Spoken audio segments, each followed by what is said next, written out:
Hey, how's it going, guys? Welcome to the Phillies Fanatic. Don't tell me about 3 seconds ago what name we decided on, but I am glad that we decided on a name for once.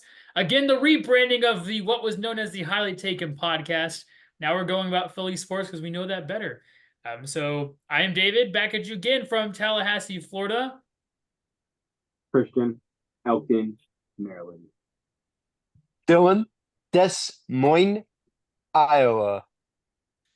All right, well, we had a slate of football games. Obviously, we're going to talk about the Birds. A nice week one win against the Packers. A high scoring one at that. What are your guys' takeaways from the game? Well, I mean, I feel like, right, the biggest takeaway, first and foremost, is hello, welcome to Philadelphia, Saquon Barkley, right? Absolutely monster game, over 100 through the ground, a couple more through the air, along with the 3 total touchdowns. Could have been 4 if he'd have just taken that ball to the damn outside instead of going, through the damn guy up the middle on that one. But yeah, and he got stuck with the one. Yeah, I mean, so yeah, hell of a game, great game for him. I mean, you saw a little bit of the sloppy work that they have to clean up, right? I'm not going to sit here and tell you that this was a perfect game, but the one thing that I saw that I really did want to see, and I take away from the offensive side of the ball, was there was a lot of creativity. There was a lot of moving parts. There were motions, right? There were different play designs. They put their guys in different positions. They continuously moved pieces around, kept the defense on their toes. There's a lot more flavor to the offense this year, and I like that. On top of that as well, Hurts was very good inside of the pocket this past week. You know what I mean? If you go and look at the stats, he did tremendous in the pocket, but then he did horrible outside of the pocket. Now we obviously know, this is Jalen Hurts we're talking about. Everything's going to come from the outside of the pocket one time or another. It might not be today, it might not be week one, but it'll come. But we saw a lot of great things from inside the pocket. That was one of the huge questioning points around Hurts. Can he really be an elite passer? For us, we thought that he could be. We knew that he could be. But the outside media looking in, they didn't. And that was a big question that was answered there that I feel like I'm real strong about. And the same thing with the defensive side of the ball. A lot of young players played. A lot of young guys stepped up, and Fangio really worked that defense did very well. A lot of bend, don't break times in very key situations where they needed it.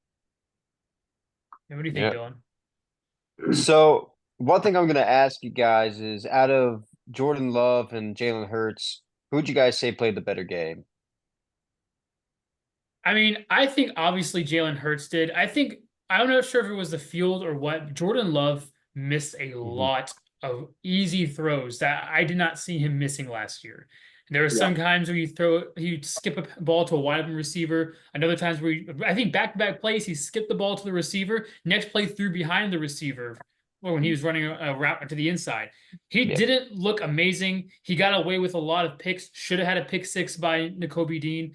Should have had a pick, the play right after that. And then you had the touchdown after that. Obviously, Jalen Hurts, what Christian's saying is right. He looked good inside the pocket.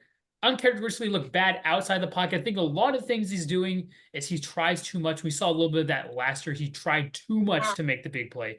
He needs to rely more on his legs. And I know that's dangerous for a quarterback, but there were some plays where he'd be one-on-one against a cornerback, and instead of trying to go up the field to make a move or even slide for 5 yards, he'd try to keep going to the sideline. Keep going to the sideline, see if there's someone open downfield. Can't, throws it out of bounds instead of getting positive yards. We saw him take over that fourth quarter. He had an amazing fourth quarter, minus the bad pick at the in the end zone. He had a great fourth quarter. He used his legs to make plays. If it wasn't for him, there's a good chance the Packers get the ball back with time remaining. But he was one of the key components in keeping the offense on the field. But I think Hurts had the better game out of the two. Yeah. Looking at the stats, Hurts had 278 yards on 20 for 34 passing, 2 touchdowns and 2 interceptions. Christian, who do you think did better at the two? Nah, I mean, I'm on the same page with you guys. I feel like Hurts definitely looked a lot better out there, and I feel like David, like you mentioned, the biggest thing for me is it's not that I can't sit here and say Hurts didn't have any bad moments, because like he had the 2 picks, which it sucks. It is what it is. But like you said, I can't get over the fact that Jordan Love was just missing some of the throws that last year he didn't miss. Like too many times over the middle, like completely wide open. If these guys catch the ball, they're running for another 15, 20 yards. Easy. and the ball is just being like, I remember my heart dropping and saying, "Thank you, Lord," multiple times because the ball was skipped on the ground or overthrown, or just it was just a horrible pass by Jordan Love. And it's just not, those aren't the things we saw last year. And they certainly aren't the things that Green Bay thought they were paying this guy for, right? However, it's hard to always judge week one rust. It is what Right, it is. right. You figure out what's going on there, you adjust, you continue on. A shame to see Jordan Love get hurt, though. I really, really do hate to see that. I feel like he's going to be a great player. It's just a shame there. Yeah, I think one big thing that we need to talk about is going to be how the Eagles' defense looked as well. Mhm. Obviously, were some issues, especially deep balls wise. There were a lot of big play touchdowns, but outside those couple plays, I feel like they played pretty solid as a unit. I think that the defensive line was getting pressure. I think Quinion looked amazing. He had like one or Yeah. two blown coverages there, but his plays on the ball were amazing. But the unsung hero, the guy I was the most impressed with, give me a massive Bonner, is obviously Yeah. Bond.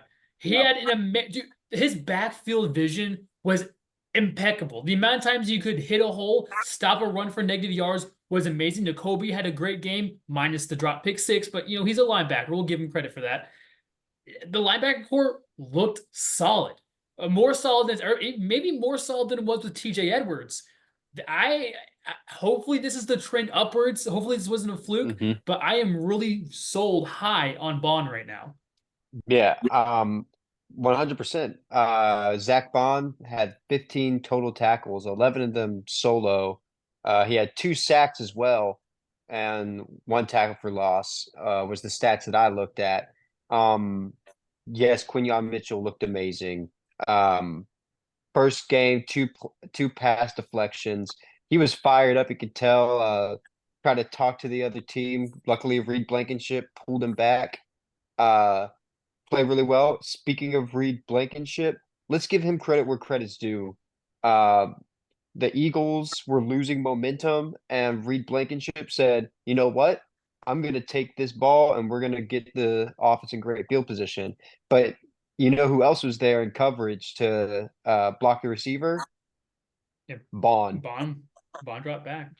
Bond dropped Yeah, back. the guy was everywhere. The guy was all over the field. Definitely the unsung hero of that defense. On Friday night. I mean, played a great game. And especially for the drought we've had at linebacker in Philadelphia, right? I mean, that was like it was madness to us to be able to see that and watch it on the field. I had to pinch myself to see if it was actually real. It was crazy. Yeah, he played a tremendous game, and I'll say too, another guy I want to give a little shout out to is going to be Milton Williams too. Yes. He was really tearing it up inside the interior there with Jalen Carter. They were really forcing a lot of pressure directly up the middle on what I believe is a good middle, like a good offensive line from the Packers. You know what I mean? Like they have a very good offensive line. And I know a lot of guys when Milton Williams drafted were all like, "Why? What are we doing here? Who is this guy? Is that the third?" I was one of them. You know what I mean? But he looked very good. He looked really good, and I'd be curious to see how that goes. But my other problem was too with that is where's Jordan Davis, right? Because we're seeing a lot of Milton Williams play here, and I'm good with that. Like I say, it looks great. He looks great. Jalen Carter, obviously Jalen Carter. But where's our other first round pick defensive tackle at? The guy who was also supposed to be a once in a generational talent. Why am I not seeing anything from him yet? I mean, well, it's week one, so maybe that's why. But Here's a question I'm going to lobby. Other than that, I didn't really see or hear much from the edge rushers there. I didn't see much from Yeah. Sweat. I didn't see much from Huff. I didn't see much from who's the other guy we got? From Nolan Smith. I didn't see much from Brandon Graham. I feel like we could have blamed the field. And sure, I guess some of it may have been the field. They were slipping all night, and it's hard to be an edge rusher when you're having to cut inside to do all those moves and to plant. But it just didn't seem like they were really getting some pressure on the quarterback there. A lot of that, like you said, was coming up the middle, which may have helped, may have made the vision a little bit harder when you have big guys in your face trying to throw, balls. But I pause. Wow. But I didn't see much from the edge, and then also CJ Garner-Johnson. I feel like he had a pretty bad game overall. So between those two things, you guys worry about either one of those? Uh, yeah. go ahead, though. I was gonna say not really. You mentioned Gardner Johnson not looking great, but let's be honest. It seemed like it was only the one play. They were doing their job and keeping the ball ahead of them. There wasn't really deep passes. There was a pass within 15 yards that ran that went for a lot more yak, but it was a missed tackle from Gardner Johnson. But other than that, I felt like he didn't do a bad job at safety. Edge rushers, Huff really seemed non-existent. Graham seemed non-existent, and it seemed like the only time that we heard of Sweat was when he got held. Um, I will give the edge rushers credit. They didn't allow the running backs to really bounce outside the line and get a lot of yards, but still, you're getting paid. What you got that extension because you could get to the quarterback because you made those sacks. But yeah, I'm not really worried. First game, Vic Fangio and that defense are finding their rhythm, finding their footing. And going up against the Falcons offensive line at home that isn't as great as the Packers offensive line, I think this defense is going to go for at least 5 sacks. I think they're going to pick it up. Yeah. Yeah. I think look, man, to answer the question about CJ first off is I'm kind of with Dylan. I feel like it looks worse than it was, right?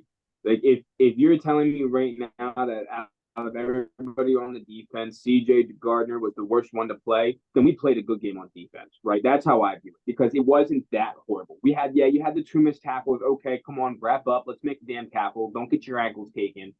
But he was doing what he needed to do. You know what I mean? He was doing all the had to do. He was keeping the guys up. He was keeping the energy. He was making the plays he had to make. Everyone's gonna have a bad game. You know what I mean? I'm not worried about CJ. CJ's a guy who's proven that he can do this. You know what I mean? He's proven multiple times, year in, year out, at a high level. Hey, I'm here. I can do this. Edge rusher is a little different for me. Now, I brought this question to you guys first, right after the game. The group chat was like, "Yeah, I feel like the edge was non-existent tonight."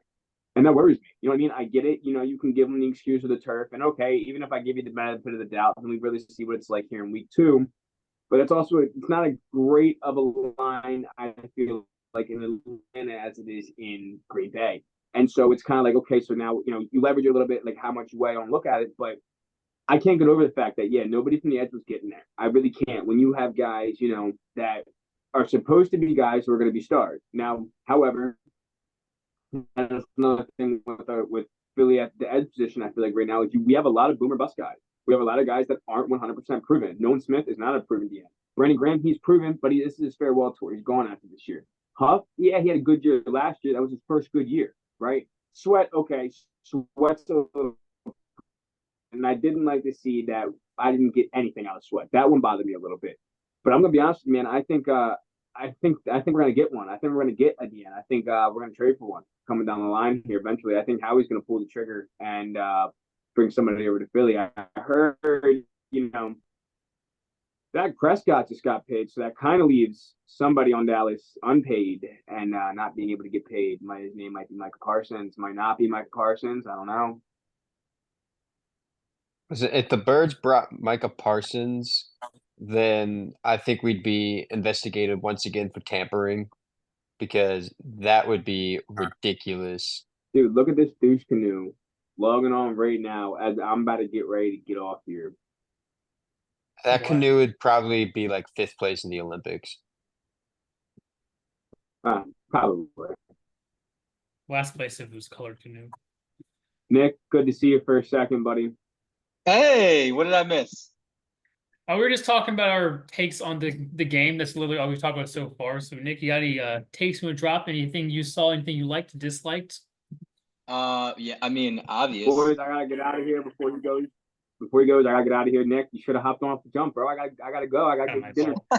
Hey, that was the plan. It was all planned that way. Saquon Barkley, 100%. That's the biggest take. Giants. It made me happy the Giants just decided to let him go. Had a good old hat trick in the game. Biggest takeaway from this is even Jalen Hurts having a crappy game, we can still win with the offense that we have. Because that was not a good game by him by any means. He forced those 2 interceptions should not have been interceptions. I won't give him credit for the fumble. That was not on him. That was on Cam Jurgens for sure. But again, those 2 interceptions should not have happened. Is there any player on the defense or anything about the defense that stood out to you that you like to talk about? How about Nakobe Dean? Nakobe Dean looked like a monster out there, man. Mhm. He was ready. And you could tell we missed him bad, in last year. I mean, having him back was huge. That was honestly the biggest one I saw was Nakobe Dean was always there. He seems like he was making plays left and right. Even though Green Bay scored a lot of points, still I think he had a really good game. Yeah, I mean, you think about like I said, think about the actual way they scored those points. It was two big hitter plays and then two field goals, inside the own 20-yard line. I mean, off of two turnovers, they were able to hold the defense. So all in all, the defense, other than like two big mistakes, had a really solid game. We talked about Bond, how well Bond played the entire game He did, too, yeah, he did. and how we're hopefully that's the trend for the year. Hopefully, we found ourselves some diamond in the rough linebacker. One thing we talked about was the edge rushers and how we kind of saw, not much from them. Are you worried about how the edge is going to look this year, or do you think it's just first game bad turf? We love our edging, right? Our edge game has always been there. No, I'm not worried about it. I really do think it had a lot to do with the turf. I mean, that was it. You saw people slipping and sliding like crazy, right? So I don't think it had anything to do with that. As far as I'm not afraid. I think Monday night, I think that's going to be a true test. Luckily, we're going up against one, an aging Kirk Cousins, and two, a primetime Kirk Cousins. So that gives me a little good feeling, but I think that's going to be the true test. Now, if I'll be concerned if they don't have a decent game then, but right now I'm not too concerned. And I guess we can go ahead and talk about this upcoming week's game. Obviously, they play Atlanta Falcons Monday Night Football. This is, I believe, Nick Foles' jersey. Is it jersey retirement? Are we retiring his jersey? He's just retired. Just No, retiring? not, Okay. Yeah. All right, Nick Foles well, retirement night. Obviously, Super Bowl MVP, only one in Eagles history. What are we seeing from this game? What do you? Yeah, I guess what are you guys' predictions for this game? Not really score predictions, but obviously like playing wise. So, looking back, Falcons played Pittsburgh this past week, and Falcons defense did what you should be able to do against a Pittsburgh offense and held them to only field goals. Now they held them to 6 field goals, and they still lost. But the stat that I look at is Kirk Cousins with only 155 yards passing for 1 touchdown and 2 picks. Now you're thinking, yeah, Pittsburgh defense, they're gonna make turnovers, but this is also a home game. Kirk Cousins after that Achilles tear, he's not as fast. Doesn't have Justin Jefferson to bail him out at times. I think we're gonna be looking at end of his tenure at Washington Kirk Cousins. We're not looking at prime Kirk Cousins anymore. We're looking at a guy who is not finding receivers, a guy who is um turning the ball over, and even the run game. The run game with the Falcons of Bajan, I think he got held to only 65 yards rushing, which is still a decent game. But yeah, I think Philly's going to hold them. I don't think it's going to be close. Um, and here's my prediction. You ready for this? Quinyon Mitchell's going to get his first pick of his NFL career in this game. Wow, that's impressive, David. I'll let you go last. I'll go now. I mean, I know that. Jeez. Yeah, you're welcome. I know that a lot of people, are saying that they looked bad and things like that. But you got to think it's a brand new offense for everyone. You don't really know. You got to get your feet wet. Now, do I think the best game for them would be against the Eagles? No, I don't. But I mean, I don't think Bajan had a good game. 55 yards for him, that's not good by any means. 65. 65, either way, it's still not good. By any means, if you're the number one guy, I don't think that's good. But I mean, I don't know. I don't think it's going to be a blowout. Do I want it to be a blowout? Absolutely. I'm going to be at the game, so it'd be amazing for that to be a blowout. But I mean, I don't know. I mean, I guess they don't really have any wide receivers. They don't have the weapons that Kirk Cousins really. I mean, they're good players, and don't get me wrong, Bijan's great. Drake London looks okay. Kyle Pitts, he was good at You got a Florida. touchdown. Yeah, he did. I just don't know if that's enough, because Kirk Cousins has to have that one guy that he can trust. We saw it with JJ. I don't think he has that just yet. And I think that plays a factor into it. Not to mention, if you guys saw the footwork, his stance is completely different. I don't know what they're doing to a guy that is in his 30s, close to being out the door in the NFL, trying to change his technique. But this is the wrong time to do it. I mean, it was working for him before. Why would you do it now? So, I mean, I would say the Eagles are probably going to win. One, because Nick Foles is retiring. The fans are going to be hyped for the game. And playing it at the link is way different than anywhere else. The atmosphere is just crazy. And but I think it's going to be closer than what people think, honestly. At the end of the day, it's still an NFL game. I don't expect these like 30-point blowouts. This isn't college. But what I will say is the Falcons offense looked a lot more anemic than I thought it would. And I think there should be a point made in how Kirk Cousins is playing, because I just don't think he's fully healed yet. Or if he is fully healed, he does not trust that foot. A lot of throws he made were bad, or did not have a lot of zip on the ball, where he wanted zip on the ball, because it feels like he doesn't have the strength, or is scared to put all that weight back down in his foot to throw the ball in there harder. And so you gotta wonder, how's that going to go against a team like the Eagles with a pretty heavy pass rush? Now, granted, the Falcons' offensive line is not bad, but with a heavy pass rush, guys get into your face, he's going to have to try to throw these balls and zip it in there fast. It's going to be interesting. I will like to see how the Eagles offense does against the Falcons defense. The Packers defense is good. I think the Falcons defense is a little bit better than the Packers defense. But it's going to be an interesting game. The offensive line looked good the first game. The offensive line needs to continue to look good, because I believe they have Judon and Grady Jarrett on the defensive line for them, which is a pretty good two defensive linemen. I think it's going to be a close game too. I think it's probably going to be along the lines of maybe like a 7-point, like a touchdown game. Eagles win it, but I think it's not going to be a game where we're sitting there at halftime, just relaxing and just like joking about how bad the Falcons are at that time. I would love that. I really would. Those games are the best. Yeah. They made like so many of them last year or 2 years, definitely 2 years ago. So many of them where the game was over by halftime. We were just like, no, it would be fun. Well, we play the Panthers later. yeah, there we go. Bryce Young, awful. So I had a little debate topic regarding football I wanted to bring up. Christian was supposed to be here for this, but he left. We only got him for 30 minutes. But the question I wanted to ask was about overtime rules. Now, recently we saw a really good game go into overtime, the Sunday night game. 26-20, only one person got to touch the ball, and the Lions had a really good long drive that ended in a touchdown. Game was over. A lot of people are saying that they need to change the overtime rules to where both teams get a possession no matter what.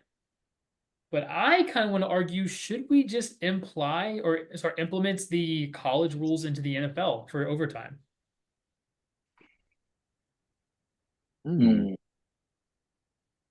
So I'll say this. I know they tried changing the overtime rules, if you remember, after the Bills Chiefs playoff game, where Josh Allen and Patrick Mahomes are going at it in regulation, and then in overtime Patrick Mahomes and the Chiefs went down and scored, and after that everybody was calling for the same thing, and then it wound up being like the pass interference challenge rule, where they're like, all right, this is a stupid rule, we're just going to go back.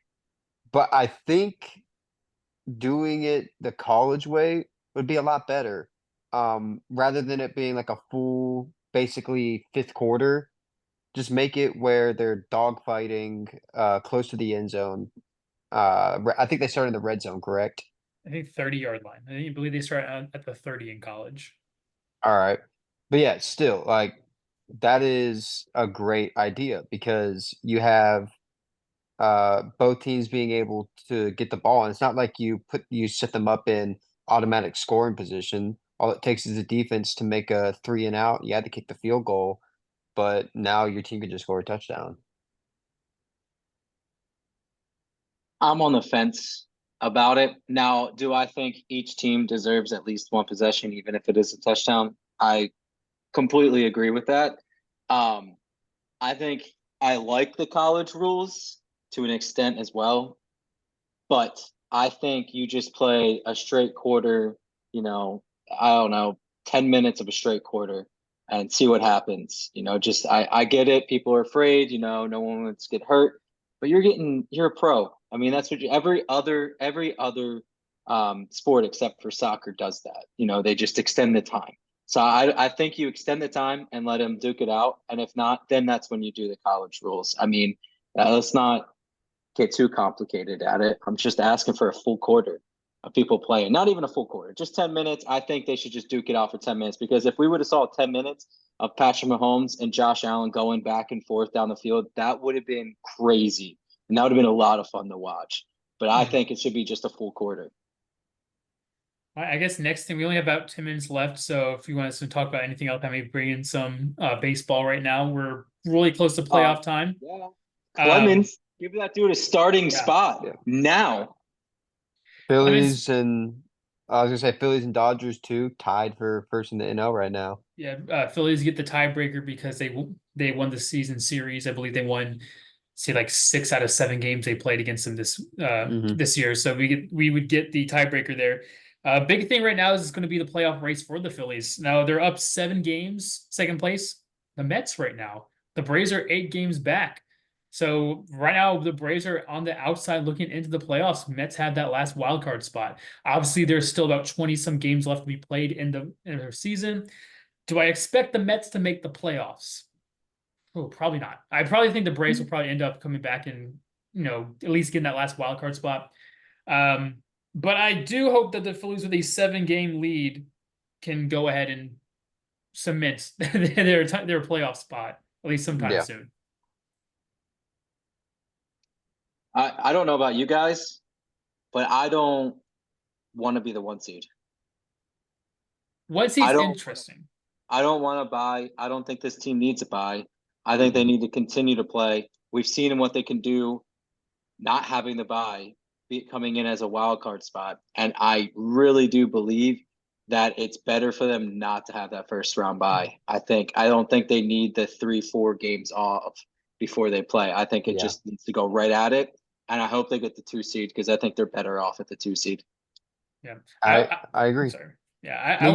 I was going to say the Phillies team scares me sometimes too, because I went to the game on Saturday. Got really great seats, really, really good seats. Thank you, Capital One Venture Points, for those. But obviously I went on the wrong day. The game before they won 16-2, and then they went the next day and lost 9-5, and then lost 10-1 the day after that.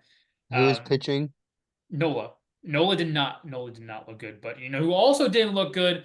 I had to sit there and watch firsthand, first row, Taiwan Walker pitch. Dude let off a bomb on the 3rd pitch. Dude got smoked. And then, like, a batter later, the guy sent the pitch off the top of the center field. Well, I thought I was going to see 2 Walker home runs in back-to-back at-bats. I was pissed when I saw him go in. Thing about baseball, they scored every single inning except for 1. You can't win when that happens. You also should win when you score 5 runs in a game. I'm just saying. I also win 95% of them. I came this close to seeing a leadoff Schwarber. It hit the top of the fence in the first inning. I was so pissed off. Then you would have came. Yeah. And they scored that inning. Me and you, we would have been able to see a Schwarber in Philly. I had to get the T-shirt though for Brooklyn. Little background. When we were in Maryland visiting, we went to a Phillies Braves game, and the Phillies were losing at that point, and David goes, "Hey, I'm gonna go get Brooklyn a T-shirt." And I go, "You're gonna go right now?" And he was like, "Yeah." And so we're walking. I go, "I swear, David, if I miss a Schwarber, I'm not gonna be happy." And then while we're in the gift shop, all I hear is a crack, and I hear everybody just yelling. And I go and I look at the TVs. I just see Schwarber rounding the bases. And then JT Realmuto hits a home run. And you know what David says? He goes, "There you go. That makes up for missing Schwarber." I mean, hey, at least you got to see 1 home run. I mean, it is what it is. I don't know what's going to happen with this team. They're very hit or miss, and that's what bugs me. The only thing I will say that I like, but I also dislike, is they either slump as a team or they're hot as a team. And I really, really hope we get the hot team coming into the playoffs and not a team that's going to slump. Because pitching seems to always catch fire towards the end of the season. Bats catch fire, and I hope all around. And not to mention, one of the positive is you don't have Walker starting. Honestly, don't even bring him on the playoff team. Just let him go home. Just let him go home. Do you the last year? Let me go home. The thing about the Phillies is why I'm not really scared. I don't say not really scared is we have a good 1-2-3. We have Yeah. Wheeler, Ranger, and Nola. And granted, Nola didn't play that good of a game last game. He didn't play terrible of a game when I watched him. It's just a couple of pitches when he did miss got hit, and that was all it was. But at the end of the day, you have 3 guys who should go out there and win every single game they pitch in the postseason. You should win the first series 3-0. You should get up 3 games to 0 in both the NLCS and the World Series. They're that good of a pitchers to be able to do that. But like you said, it comes down to the bats, and they seem to slump as a team. They seem to get hot as a team. Right now, Castellanos and Schwarber have been playing amazing the past couple of weeks. They've been getting hits when they needed to. Harper has slumped a bit, and then we also are missing Bohm, who's right now out in the 10, and we're missing Hayes, who's also out in the IL right now. So once this team gets gelled back together, I hope that they can make another deep playoff run this year. Just finally get the job done. Yeah. And I'd say one thing about this Phillies team, we talked about it. They get hot together. They slump together. One reason why I don't like the 1 seed is because the Phillies in the playoff, they rely on gaining that momentum from winning series. You look at the year that the Phillies barely snuck into the wild card, the year we went to the World Series, barely snuck into that wild card spot, beat the Cardinals that first game. We got it off of errors and just smart base running. And after that, the Phillies just took off. The rest of each series, it was super easy. The bats were hitting almost everything, it seemed, and the pitching got a lot better. That's what we see from this Phillies team. Once we get into the postseason, I don't know what it is. I think it's just the mindset just flips for this team, and they know, hey, we are the best team in baseball, and we're going to show it in these series. And that's why I like them just gaining momentum rather than sitting stagnant and waiting to see who they're going to play.